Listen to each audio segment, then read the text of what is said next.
researcher on this Kennedy case for a long time. Thank you, Chris. Pay you later. All right. Just a little quick thing on some people who are no longer alive that died recently. Dennis David, Jim Mars, Dick Gregory. I knew all these people, worked with them. And Mark Lane, about a year and a half ago, was kind of the key guy that I worked with in 1975 and 76, helping get the case reopened, which became the HSCA. I don't really want to talk a lot about myself, but I was told I should do a little bit just so people know who I am. I was born in Chicago in 1954, 2 minutes after my sister, Rebecca. She lives out in New York now, and we grew up in the Chicago area. I started following the Kennedy case immediately at the age of 9 when Kennedy was killed. Saving the newspapers and the magazines and started reading stuff. And like most of us, when Lee Harvey Oswald was killed 2 days later by Jack Ruby on live TV, people kind of wondered, is there something going on? So at 10 minutes. Yeah, Is and this when it man being has zero silenced left on it, so he couldn't have a again, trial? it won't be recording. Oh, okay, so it's going backwards. So he's got In 1967, I remember He wants to as a 12-year-old boy getting the Playboy magazines that had the extensive interviews with Mark Lane in one issue and Jim Garrison in another. And as Bud over there is saying, I probably got those magazines to look at the girly pictures too. Right, Bud? I just said that's not why you bought it. Got it for the articles. As things would happen as a 20-year-old in college, at Knox College in Galesburg, Illinois, there was something in the school paper about Mark Lane, the author of Rush to Judgment. Everybody knows Mark Lane in this case, I'm sure. He was coming to my college to give a presentation. And I was really into the Kennedy case. This was approximately 12 years after the president had died. So I went to the union board and I said, you know, what's the deal here on Mark Lane coming here to speak? And they said, oh yeah, he's coming here to speak. And I said, how's he getting to the campus? Does anybody know? And they said, you want to get him? And I said, well, what's the story? They said, well, he's arriving on a small plane at the local airport. And I said, I'll get him. I got it. Well, I didn't have a car, but I got a friend drive me over there, and we picked up Mark Lane at the local airport. And it's a little 4-seater plane on a small regional airport outside Galesburg, Illinois. And I show up there as a 20-year-old. He's by himself, has no bodyguards. So he doesn't know who I am, and I just said, I knew who he was, and I just said, hey Mark, I'm here to get you. What do you want to do? We shook hands. I said, what do you want to do? Do you want to see the town? Do you want to get something to eat? Do you want to meet some students? Do you want to take a nap? He says, no man, let's go shoot some baskets. So I said, this guy's cool, yeah. So we went to the gym, and I got him workout clothes, and we shot some baskets. He wanted, you know, stretch his legs out. So he gave a presentation and did a question and answer session at the college. And I became a member of his organization there in '75 called the Citizens Commission of Inquiry, the CCI. And for several years I was writing letters to senators and congressmen, and they would write me back. I brought those letters with me. If anybody wants to see them later, I'll be glad to share them with you. But they would write me back and said, thank you for your interest in the case. And we're passing this resolution and that resolution, and we're looking at opening the whole thing up with John F. Kennedy, Martin Luther King, Bobby Kennedy.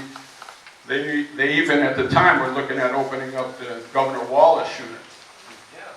Because there was a lot of shootings going on, as we all remember now, of politicians affecting our country. The case got reopened. I tried to get on the HSCA and they turned me down. I think it was because I was part of the Citizens Commission of Inquiry. I stayed active over the years interviewing people on my own, people that worked on Kennedy at Parkland, witnesses on Elm Street, and Secret Service agents, FBI agents, people that were at the Bethesda Naval Hospital the night of the autopsy.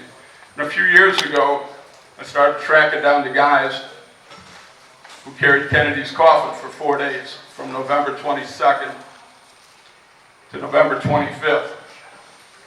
And I was astounded that, first of all, these guys basically hadn't talked to or seen each other since the day they buried the president. And I said, man, I can't even believe they're all alive. And I don't think anybody had figured it out till I did, but it was the original 6. And I'll explain what I mean by that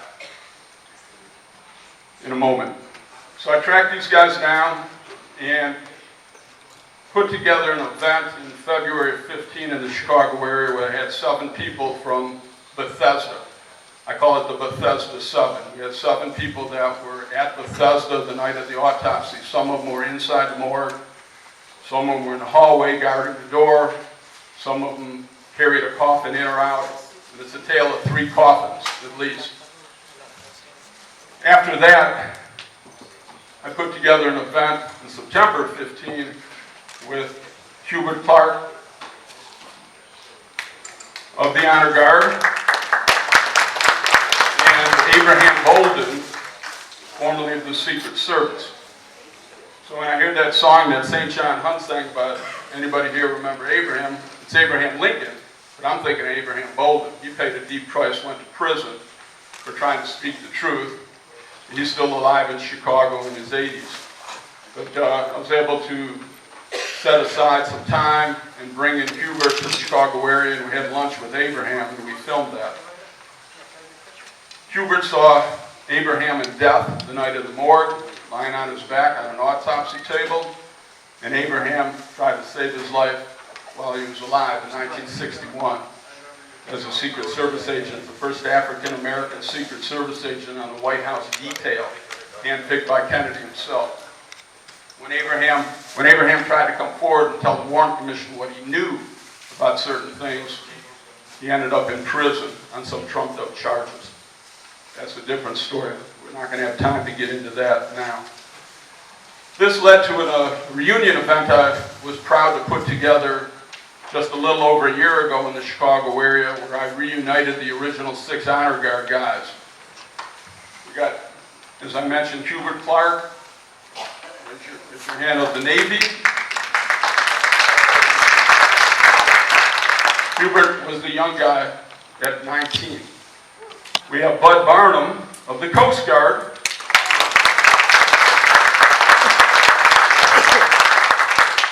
And we brought together the other guys, Tim Cheek, Marines, James Felder, Army, Doug Mayfield, Army, Richard Goudreau, Air Force. That's it, right? That's the original 6. Now, when I say the original 6, I'm going to share some history with you that some of you might know. When Kennedy was killed in Dallas, there were some witnesses, of course. On the south side of Elm Street, one step from the street, if she would have taken one step forward with her girlfriend, Jean Hill, she would have been in Elm Street. It was Mary Ann Moorman. My dear friend, Mary Ann. And directly across the street from Mary Ann was Bill Newman with his wife, Gail. Both 22 years old at the time, with Billy Jr. 4 and Clayton 2. If he would have taken a step forward, he would have been in the street. From Mary Ann's position on the south side of Elm, she was closer to Jackie in the left rear of the limousine. Bill, on the north side, directly across from Mary Ann, was closer to John F. Kennedy, who was on the right rear of the limousine. They both happened to be right there when the shooting occurred. Directly behind Bill Newman was Abraham Zapruder standing on the pedestal with Marilyn Sitzman to orient it for all of you. When I put together this Honor Guard reunion event, I realized that these Honor Guard guys, and that's probably not the technical term, Bud, I think, told me it should be body bearers, or the Joint Service Casket Team. But for lack of whatever, I just call them the Honor Guard, but I think the technical thing is the body bearers. Pall bearers. Body bearers. Okay. So I realized that the honor guard guys, the body bearers, really didn't study the Kennedy case. They did it together in Chicago, where I flew them all in and put them up and reunited them. It was the first time they had really seen each other in full since the day they buried Kennedy 53 years earlier. I realized that it would be kind of cool if I could connect the dots, so to speak, and have some people from Dallas, since they were never in Dallas, these body bearers. They were in the Washington, D.C. area. So I tried to get Billy Newman, an eyewitness, and Marion Mormon to come, but they couldn't make it, but we hooked them up by phone. So that's why they're part of this thing, is they were part of our conference by a phone connection as part of other things we did for a day or two in the Chicago area. Now, Hubert in the Navy had done several hundred funerals for the Navy. So when some Navy guy would die that had been in World War II or Korea or whatever, they would do a Navy funeral for him, and Hubert participated in several hundred of those. His burial of John F. Kennedy was the very last funeral he ever did for the government.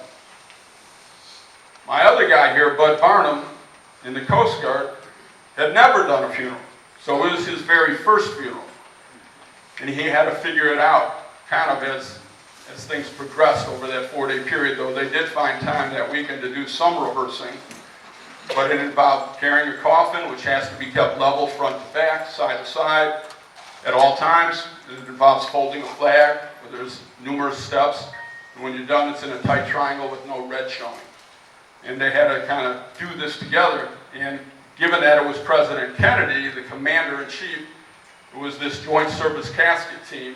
So they had an Army guy and a Navy guy, as I said, a Coast Guard, Air Force, Marine. These guys really hadn't worked together as a team. Now, when Kennedy died that Friday, and the news was announced that the president died, some people at first thought it was President Herbert Hoover. Not J. Edgar Hoover, the FBI, but President Hoover had been kind of dying, and then he'd regained his health. Finally, he did die at 64. Bud was part of that funeral. Bud was also part of General MacArthur and UN Representative and Senator Adlai Stevenson. So he ended up doing 4 very important funerals for the government.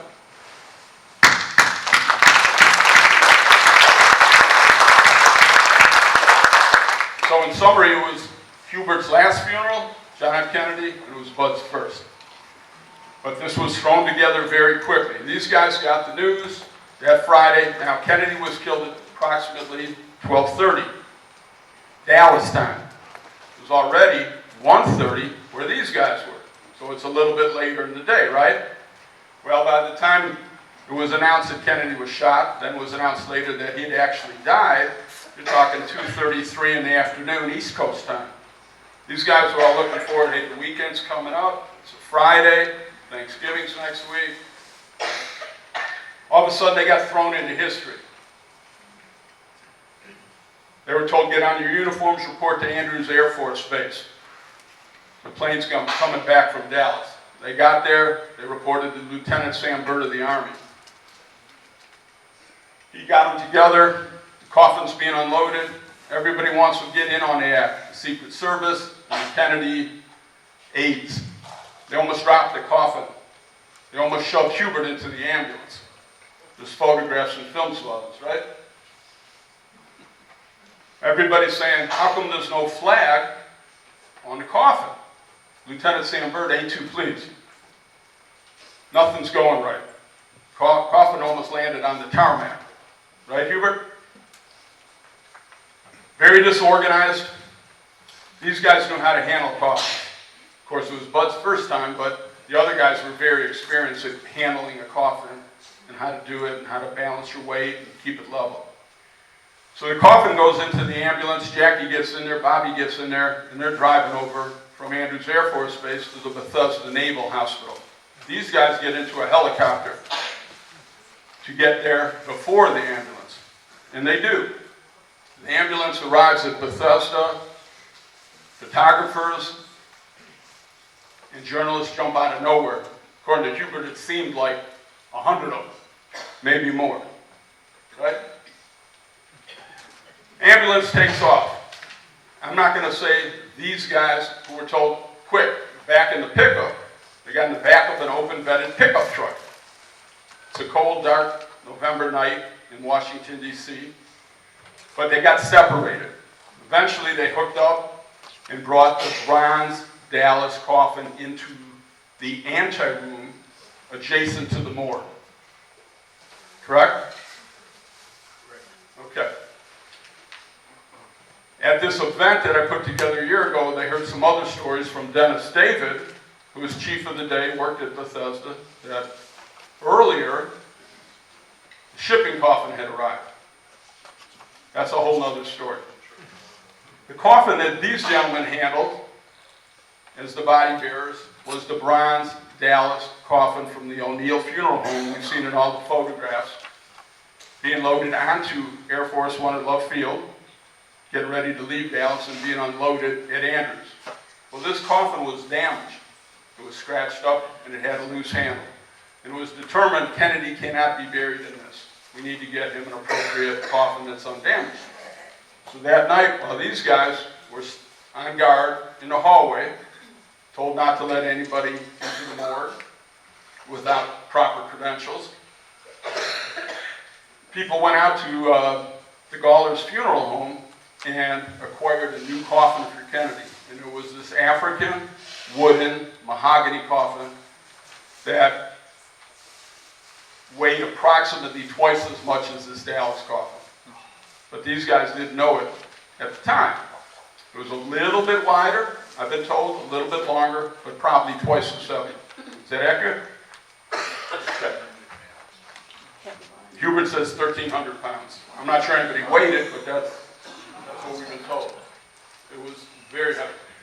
So normally 6 guys could carry a coffin. As I said, Hubert himself was part of the Navy team that had done hundreds of funerals. And 6 guys would carry a coffin. It was determined after the autopsy was completed and the embalming was done that when they took this coffin out of Bethesda and then they went to the White House to bring the coffin in at approximately 4 in the morning now on Saturday the 23rd, it was determined we're not going to be able to handle this thing. And sure enough, Lieutenant Byrd took up the rear. So they had 3 on each side, which is 6. Byrd at the back, you're up to 7. But it was determined we're not going to be able to handle this coffin the rest of this week, and especially if we have to deal with the steps to the Capitol building. So they added 2 guys to the team. They are not part of the original 6. And in my research, we determined that they had recently died. Larry Smith of the Navy, that Hubert knew, and Jerry Diamond of the Marine Corps. They didn't make it this far. They passed away within the last several years. So I figured out by chance that the original 6 guys are still alive and haven't seen each other in full since the day Kennedy died. And I said, somebody needs to reunite these guys. And I just sort of figured if I don't do it, it's not going to happen because it hasn't happened in over half a century. And not everybody's going to live together. So I just started calling up everybody. Bud was the hardest one to pin down as he travels a lot. So I said, Bud, what do you got open? What do you got? Well, block off all of July. Block off all of August. Block off the first half of October. I said, okay, time out. Leave the second half of October open.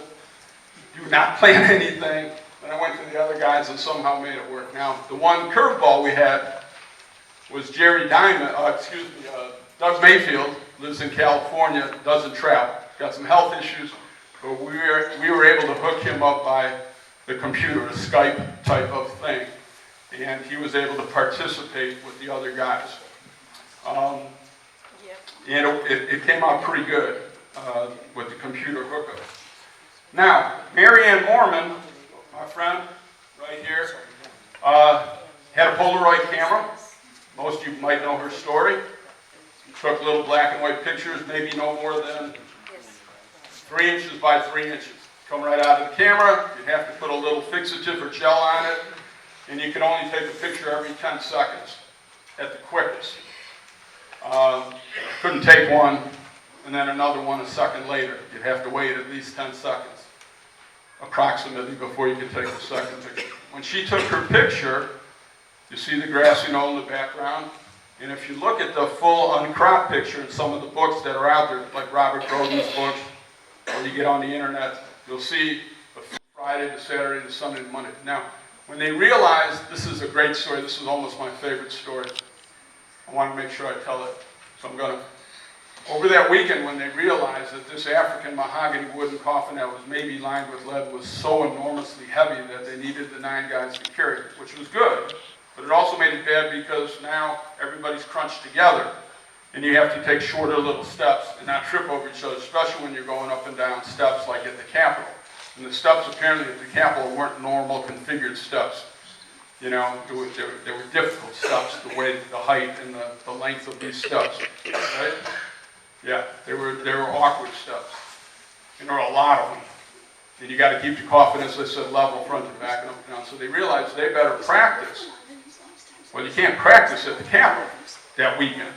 So after dark, at Arlington National Cemetery, when it was closed, they went to the Tomb of the Unknown Soldiers and took a weighted down rehearsal coffin with sandbags in it, people straddling the top.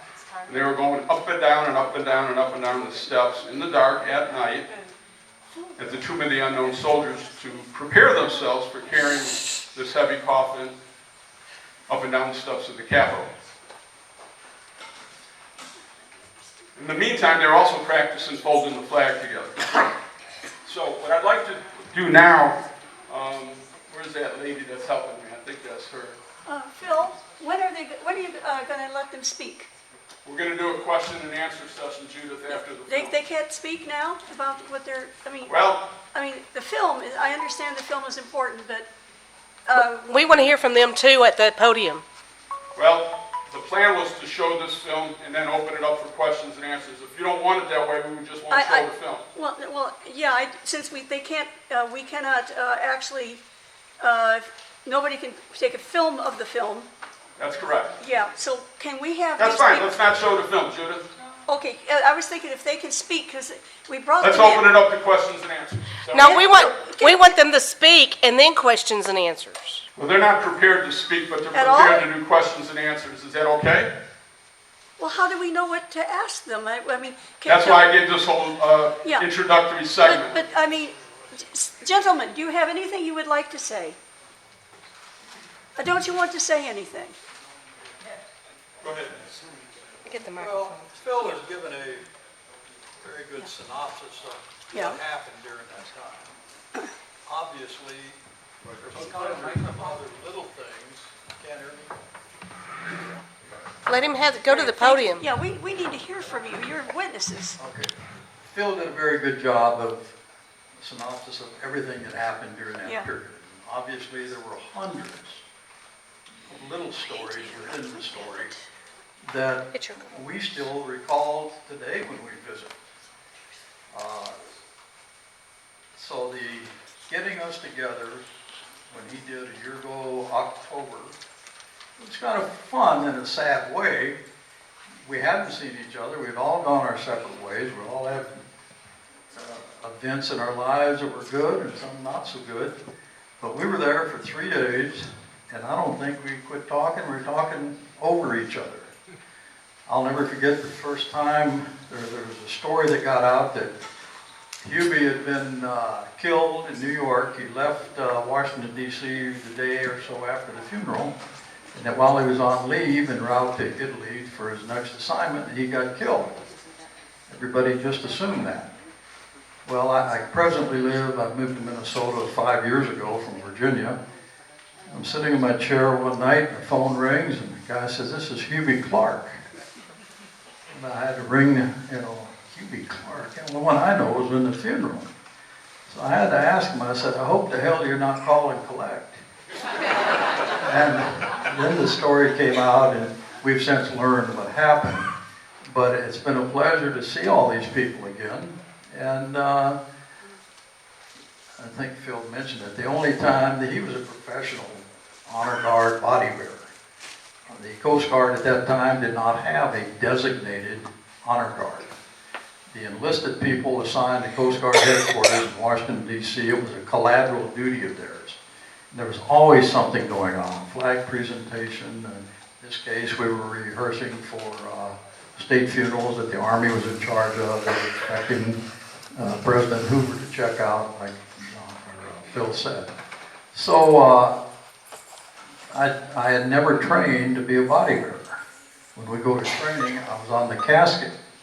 I mean, the death watch is where there's troops that stand around the four corners of the casket in 30-minute increments. Well, that's what I had trained to do. But because they let everybody out of D.C., off work, traffic was a nightmare. The people that had trained to be on the casket team couldn't get to Andrews Air Force Base. I happened to live near there, so the fellow in charge, as he called, he said, get out there. So that's how I was selected to be on the team. The other question that Bet Hubie gets it too, one is how were you selected? The other one, what were your thoughts? Your thoughts while you're doing it, and I think we'd all agreed, is we're just doing our job. We're going to do the best we can. We didn't reflect on the events or the political aspects of what was going on. We were, quote, doing our job. Now, after it was over, and we would get together with Sam Bird occasionally to sign autographs. You weren't there, you were dead. But we talked about it more, and it kind of weighed on me. But and again, you remember it, of course, the 50th anniversary. I think more attention paid to that than any of the others. And there's been stories. I've never been to one of these events, but I've given a few interviews to magazines and TV and what have you. But that's my story. This is my third conference that I've come to, and just to give a brief 5-minute, I've spent most of my adult life, once I got out of the military in 1966, I became a New York City detective for 22 years, and then went back to college when I retired, and got a degree in substance abuse, and for the next 18 years, I worked in the prison system in Jersey as a director of substance abuse, and then finally retired in 2008. And the first time I came to one of these events, it was amazing, but it only happened after I met Phil when he called me back in 2015 and asked me would I like to be a part of a reunion. And again, I had not seen or heard from any of the other casket team members, because the very next day that the funeral was over, I got shipped out to Europe and never had an opportunity to say goodbye to anyone.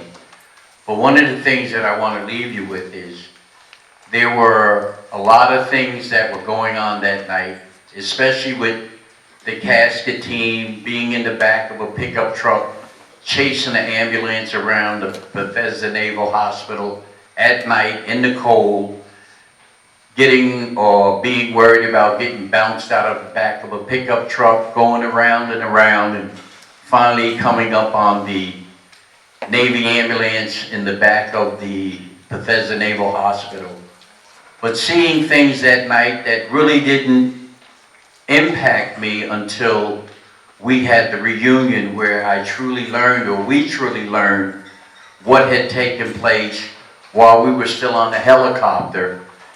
And at the reunion, Dennis David, who was the chief for the day at Bethesda Naval Hospital, when he dropped the bombshell and said, while you guys were still on the helicopter shadowing the motorcade, the president was already on the autopsy table. Well, naturally, when that happened, we were in an uproar, and I don't know whether you can honestly picture 70 and almost 80-year-old guys up in each other's face, calling each other liars, and getting ready to fight. And if somebody were to throw a punch, everybody would have passed out. But if it had not been for Phil stepping in saying, no, no, no, no, hold it, you're both right. But it was that kind of a bombshell when we heard what truly happened, that I mean, we all left depressed. And when I went home and my wife asked me how did it go, and I started telling her the story, and before I would do so, I told the publisher and my co-author, I said, the only way that I would do this was after 3 times of being asked, I said, number one, I said, you have to include all the other casket team members, and number 2, you have to tell the truth. And it was only then that I would agree to doing something like this. And the name of the book is called Betrayal. It's called Betrayal.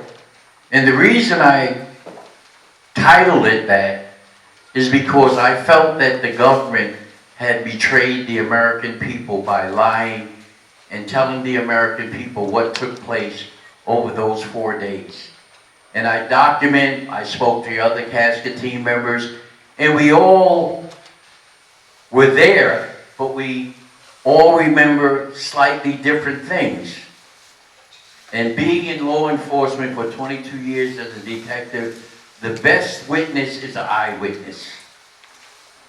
But even if something happened in this room, and we're all here, through our lenses, we see something a little different. And that's the case here, but what I try to do is document everything that I remember, that the other guys remember, and it's all in the book.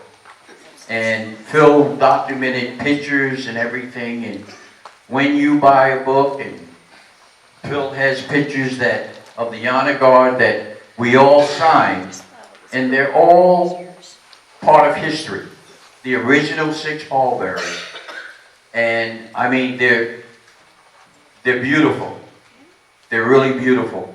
One last thing is when I got out of the military, I went to see Jackie Kennedy. She was working for Doubleday.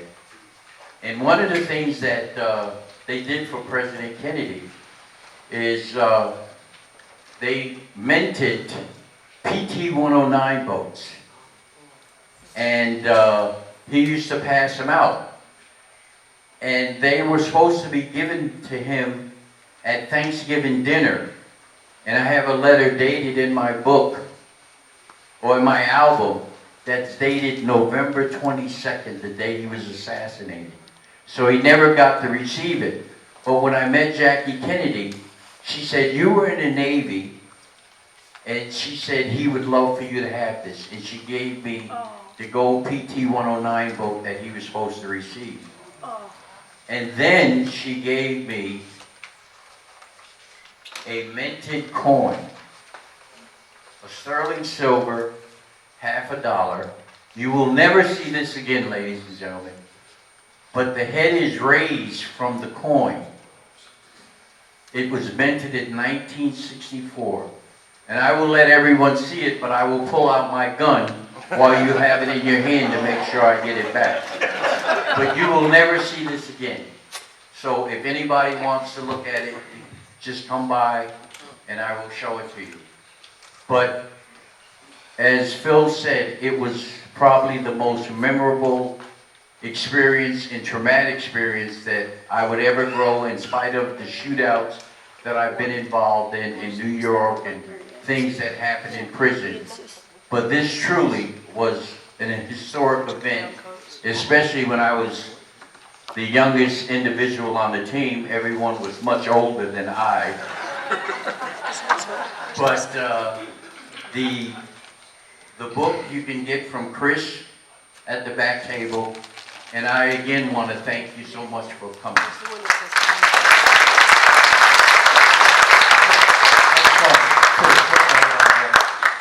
Hubie was saying about we were all there, we all had different thoughts, we interpret things differently.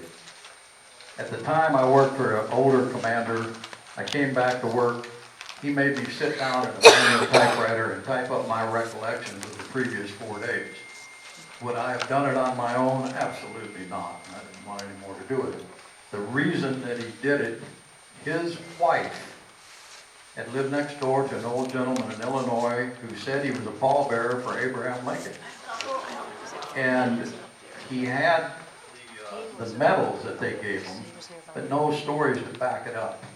So it turns out I did this, and it turns out I was the only one, I guess, of the 8 of us that did that. That's just a footnote what Hubie was saying about people being there but interpreting differently. Here's the medal. That's the Army Commendation Medal. The I highest could medal read you out. can get during peacetime. Okay. If you will, pass the microphone to Miss Mary Mormon now, please. Excuse me? Pass the microphone to Miss Mormon, please. Mary. Well, most of you all know that I was there that day. You've seen me, you've seen me many times on the Facebook, books, and my dear friend, I want to say thank you to Bill because he tells the ages to all these people, but he left off my age. I was 31 that day, and I can't lie about it because every book, every picture says how old I was. I was a wife and a mother at that point. I'd never worked out, and a very innocent young lady that was going to go see Jackie and take a picture for my son who was going to school that day. I was determined he would be in school. And we did find a place that we wanted to stand. No one was around us hardly, and we thought we were in the perfect place to take the photo and see the president, which was once in a lifetime to ever get to see a living president. But the day turned out to be very, very different. I didn't get home until about 7 o'clock that evening, not realizing what all had really taken place.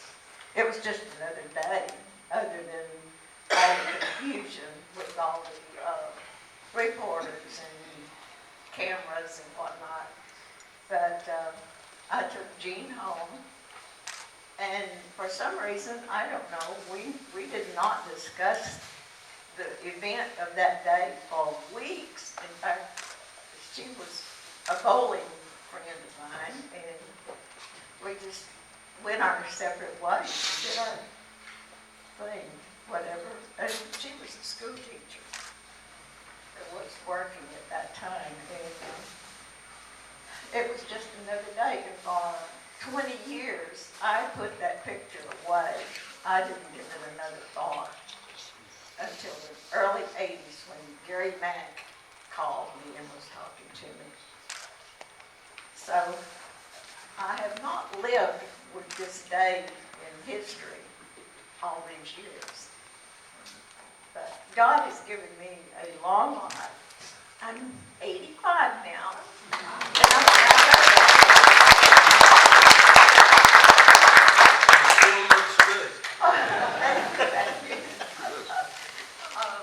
That's all. Other than I did not really realize that Bill and his wife was across. In fact, I just met Bill and Gail of the 50th. This is my first conference to attend. I've not been to any of them. I've done lots of interviews, many interviews over the years, but this is the first conference I've attended. And I thank you. If you can now, pass the microphone down to Bill. Thank you, Mary. Bill, would you kindly say a few words? Well, a few words is difficult. You hear me now? Right? Now we Yes, All right. you have, My question is... you have how 10 much minutes. time? You have 10 minutes. 10 minutes. Is that 11? I'll try. And really, and I know you have to stay on schedule, but... You can go to the podium if you yeah, like. I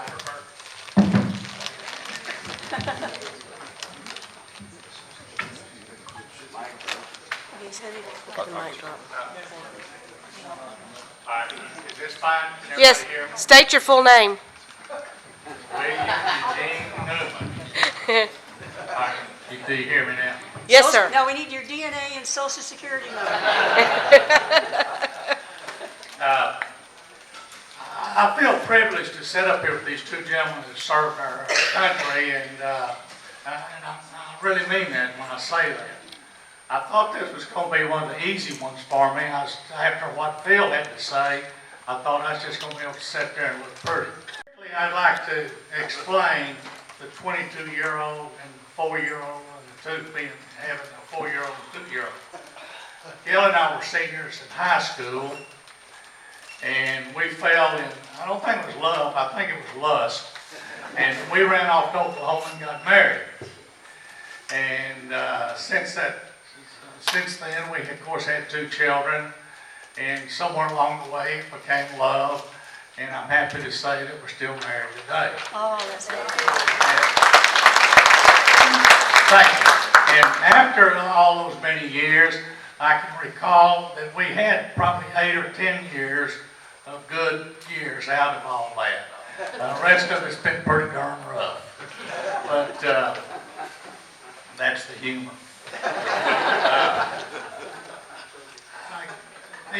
As earlier was said, we knew the parade route of President Kennedy's parade, and it was published in the paper. And Gail and I and our 2 children went out to Loveville to see the president come in. We'd been there a short time, the plane landed, and I'm going to try to tell this and speed this up a little. The plane landed, and President Kennedy came right by where we were at on the fence line, and I got a good look at him, and I had the smaller child Clayton up on my shoulder, and Gail was 3 or 4 people back. So knowing the parade route, we jumped in our car and headed downtown to get ahead of the parade, and just by happen chance, we pulled in behind, not the school book depository, but Purse Wholesale Furniture, I think it was. Walked down to the intersection of Houston and Elm Street, and there was a large crowd of people at that point. And we just walked down the north side of Elm Street towards the triple underpass and fell in along the curb. I think there was 2 women to our left. And we've been there a very short time, and you could hear the parade route and the crowd as the president approached on Main Street, and the car turned a sharp right-hand turn onto Houston Street, and then it turned left onto Elm Street and was coming toward us. We were right on the curb's edge, and I'm trying to speed this up. And the car was probably about 100 feet from us, out in one lane from the curb, and we were looking up the street at it, and the first 2 shots rang out, and it was like a bang, bang, about like that, pretty quick, pretty close together. And what went through my mind at that point in time, I thought, boy, that's a pretty poor joke. Somebody threw a couple of firecrackers beside the car or something. And I recall seeing President Kennedy coming up in his seat, and actually in my affidavit we gave that day, I testified that he stood up, which in reality he did not stand up, but he came up something like that. And that must have been when the shot hit him and went through his back, the reaction to being hit. But as the car got closer to us, and you could tell that something was wrong, and you could see the blood on Governor Conley, and I could see his protruding eyes, and just as the car passed in front of us, and about as far as from here to the lady in the second row, the 3rd shot rang out, and I saw the side of President Kennedy's head fly off up in the air. It was a bunch of white and the red. And I turned to Gail, I said, that's it, hit the ground. And we turned and pushed our children down and covered them up on the ground, because on the head shot, I thought that shot was coming directly over the top of us and hit the president, which would have put us in the line of fire. And it was the visual impact that it had on me, focused on the president and seeing what occurred, and that he went back and over into towards Mrs. Kennedy. So that's my reaction, or my reflex from that. And I tell people that we covered our children, we actually broke to run and tripped over them. But as it turned out, we had to cut a little more humor. And enough time passed, we can be a little funny with this. So we stood up, and a newsman came over to us, two men from WFAA. One of them was Jerry Haynes. He was a local celebrity. 3 minutes, Mr. Peppermint. And he walked up to me and said, "What happened? What did y'all see?" And we explained to him what we saw. And he said, "Would you go with us to WFAA?" So we're walking towards WFAA. You've heard it, haven't you? We were walking towards WFAA. I try to stay consistent with this. It's difficult. And he stopped the car on the street and said, these people just witnessed the president being shot. Would you mind taking these folks to WFAA? And the guy said, "Sure." So he drops us off in the front of WFAA, and we go inside. And in a few minutes, Gail recalls, and I do also, that Julie Bunnell was a local cooking show going on. So they waited before they actually put us on the air to get, this was what I was told, to get clearance from Washington that it was all right to go on the air with this story. So they put us on the air and they interviewed us on the air. Surely I don't sound today like I sounded back then. I know a lot of you probably YouTubed that event. But after we were on the air, we get off, and then they interviewed me on the radio for a short time. After we interviewed on the radio, there was two Sheriff Bill Decker's deputies there waiting for us and asked us, "Would you go with us to the sheriff's office and give an affidavit?" And I said, "Sure." Probably the only correct answer was sure. And so they carried us to, 1 minute, they carried us to Bill Decker's office. Gail and I think were 2 of 16 that gave affidavits that day. And I'm going to cut it short right there because I'm out of time. But that's the gist of it. And I always try to stay in the role of a witness. I've heard so many stories over the years and so many different theories, and I have my own personal opinions of what could have happened.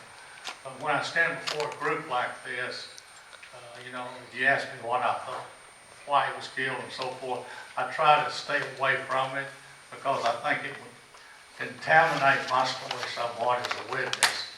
But I do have respect for all the people that have spent so many thousands and thousands of hours and so much of their life researching and trying to get to the bottom of the assassination. I believe it's a worthwhile cause, and I'm happy to be here. Thank you.